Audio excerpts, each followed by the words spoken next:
I have spent 30 years analyzing tactical ballistic missile systems, forward deployed forces, and the strategic geography of contested borders from the Fulda Gap to the Korean DMZ. I commanded forces responsible for border security. I have reviewed intelligence assessments on every major cross-border strike operation since Desert Storm.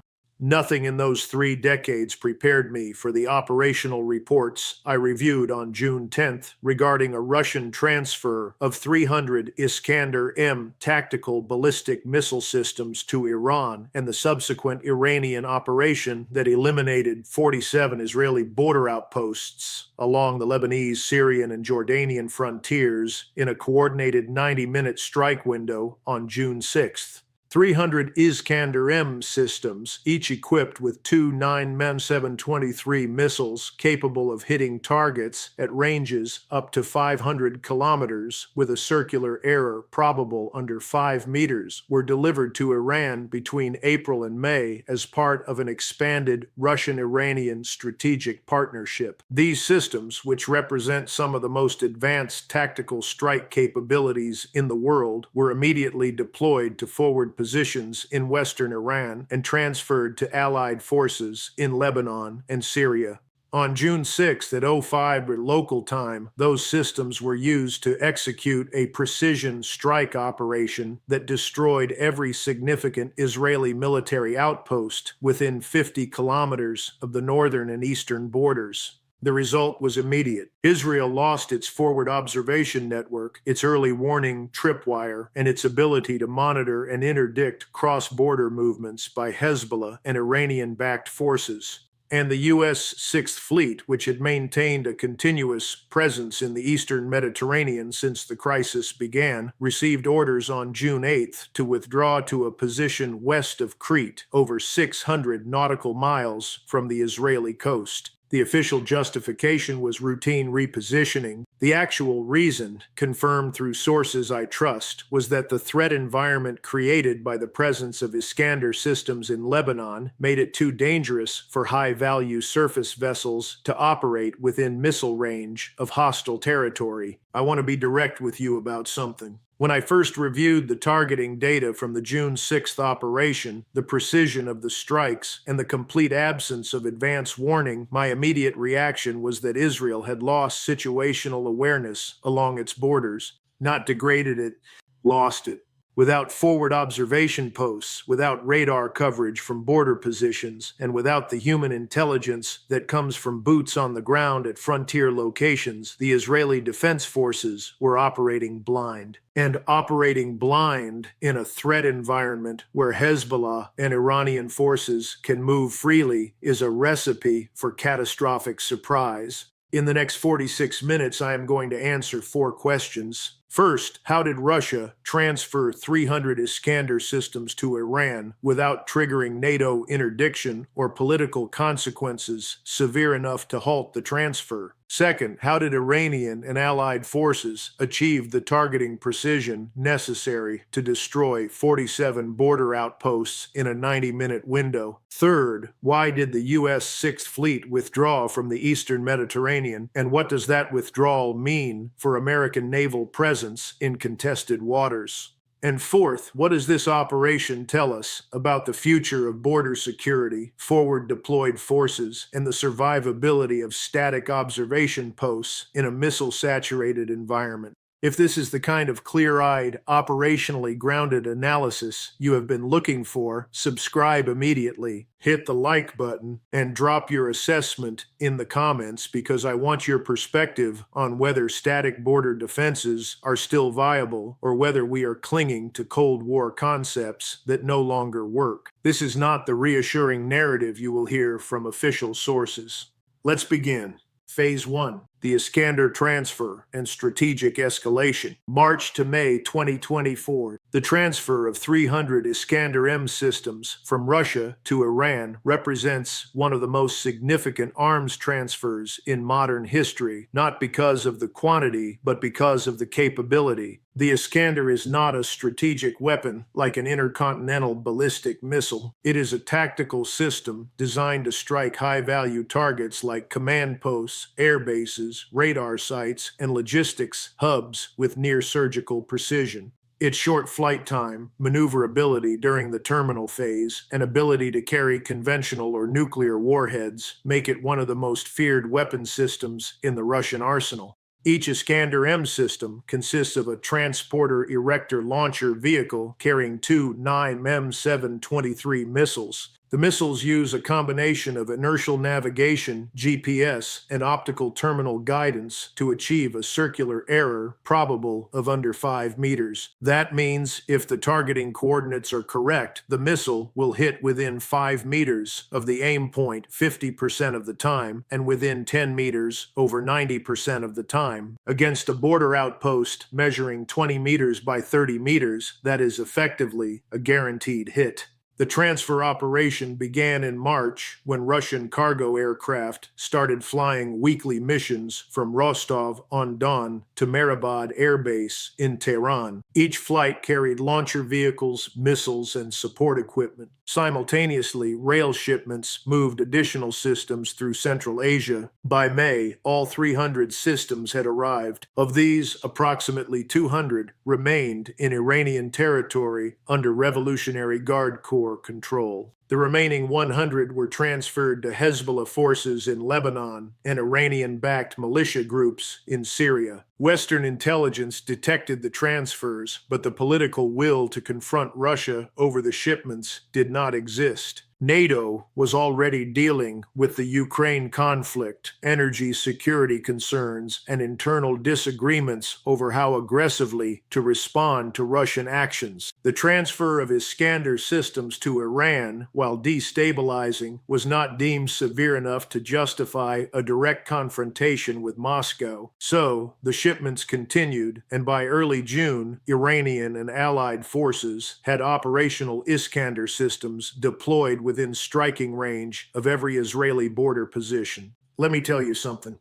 The decision to allow this transfer to proceed without interdiction or meaningful diplomatic consequences will be studied by historians as a critical moment when Western nations chose short-term political convenience over long-term strategic stability. Once the Iskanders were in place, the operational environment in the Levant changed permanently. Phase 2, the Border Outpost Strike Operation, June 6, 05 Sur to 0630.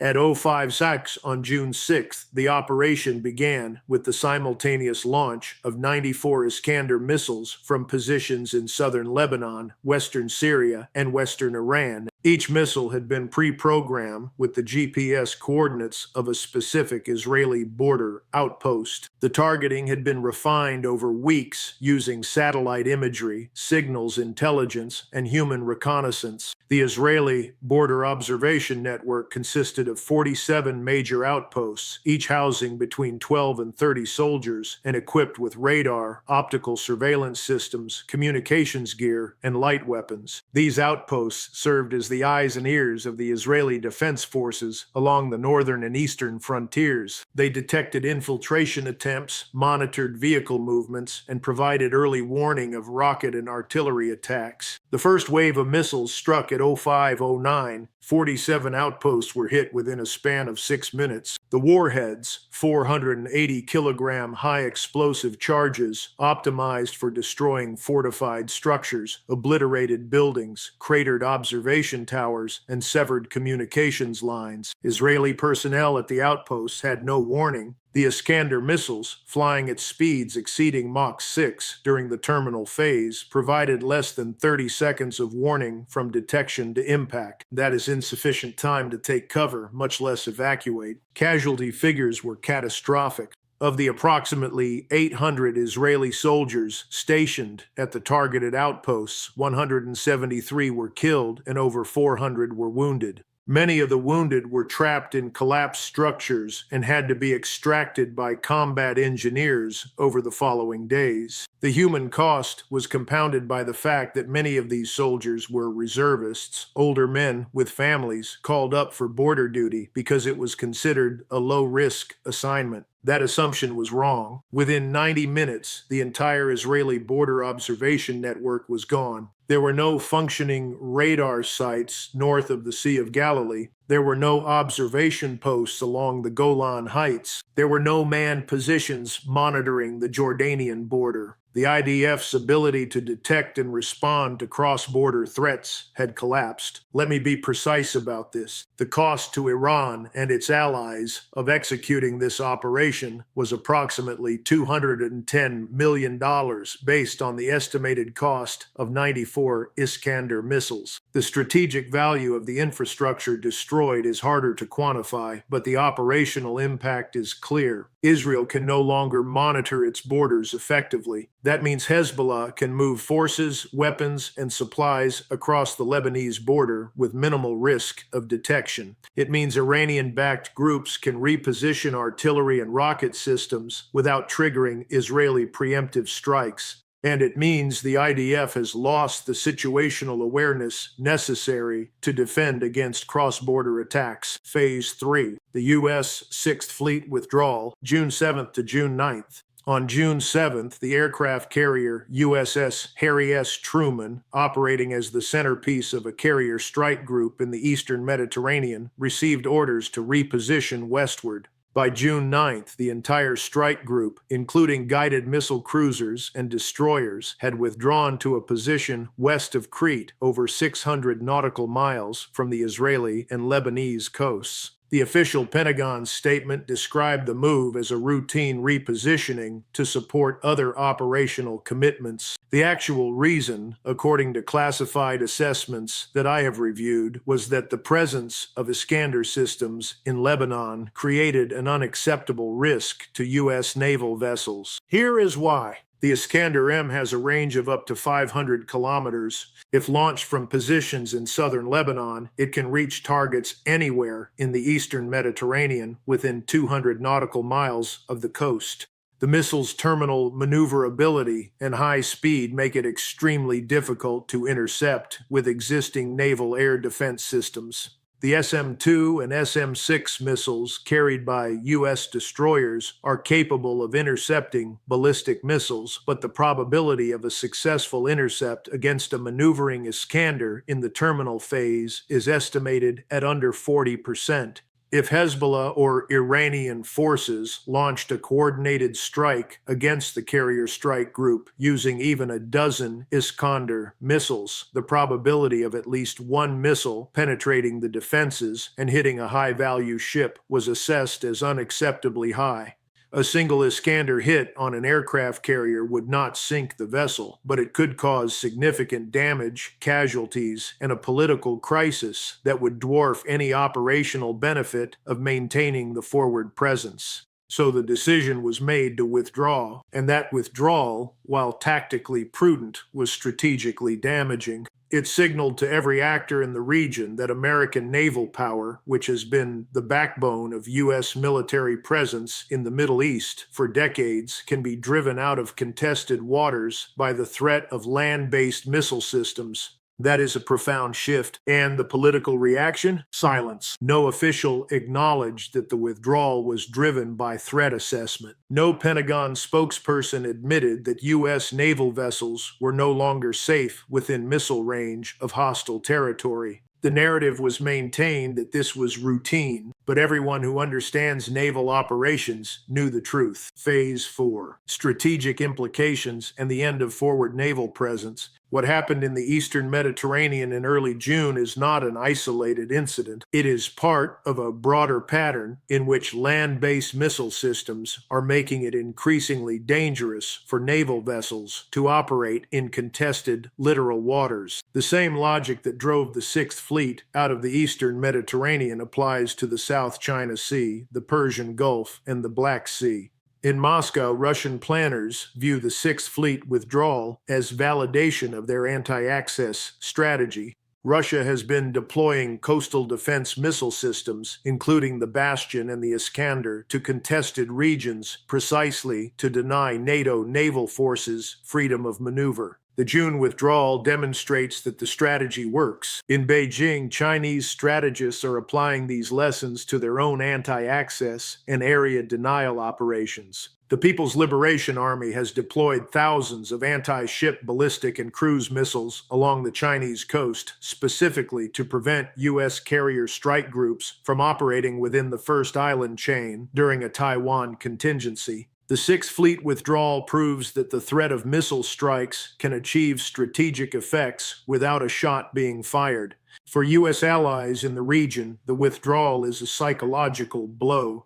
If the U.S. Navy will not operate within missile range of hostile territory, what does that mean for the security guarantees Washington has extended to Israel, the Gulf states, and other partners? It means those guarantees are increasingly hollow. For the international community, the lesson is that the era of unchallenged naval power projection is over. For 2 centuries, naval forces enjoyed the advantage of mobility and standoff range. They could operate beyond the reach of land-based threats and deliver firepower with impunity. That advantage has eroded. Modern missiles are faster, more accurate, and longer ranged than the defensive systems designed to intercept them. And the cost of producing those missiles is a fraction of the cost of building and operating the ships they threaten. I have been warning about this since I testified before the Senate Armed Services Committee in 2013. I said that the U.S. Navy was overinvested in large, vulnerable surface combatants and underinvested in distributed, survivable platforms. I was told that American technology and training would maintain the edge. That assurance is being tested right now, and the evidence suggests it was wrong. The human cost of this strategic failure is measured in the 173 Israeli soldiers who were killed in the border outpost strikes. These were reservists, many of them fathers, husbands, men in their 30s and 40s who believed they were serving in low-risk positions. Their families were told they were safe. That assurance was wrong. There are also American sailors who understand that their ships are vulnerable in ways that their training and doctrine do not fully acknowledge. There are naval aviators who know that if their carrier withdraws beyond effective strike range, their ability to support ground forces is compromised. And there are strategists in the Pentagon who are quietly acknowledging that the assumptions underpinning U.S. naval strategy are no longer valid. The question I want to leave you with is this. If the threat of Iskander missiles can drive the U.S. Sixth Fleet out of the eastern Mediterranean, what happens when China deploys DF-21 and DF-26 anti-ship ballistic missiles across the Taiwan Strait and the South China Sea? Can the U.S. Navy still operate in those waters, or are we entering an era where American naval power is confined to deep ocean operations while adversaries dominate the littorals? Drop your answer in the comments. I want to know whether you believe the Navy can adapt to this new threat environment or whether we are witnessing the end of carrier-centric naval strategy. If this analysis gave you insights you are not getting from official sources, share it, hit like, and subscribe. The next deep dive is already underway, and I will see you there.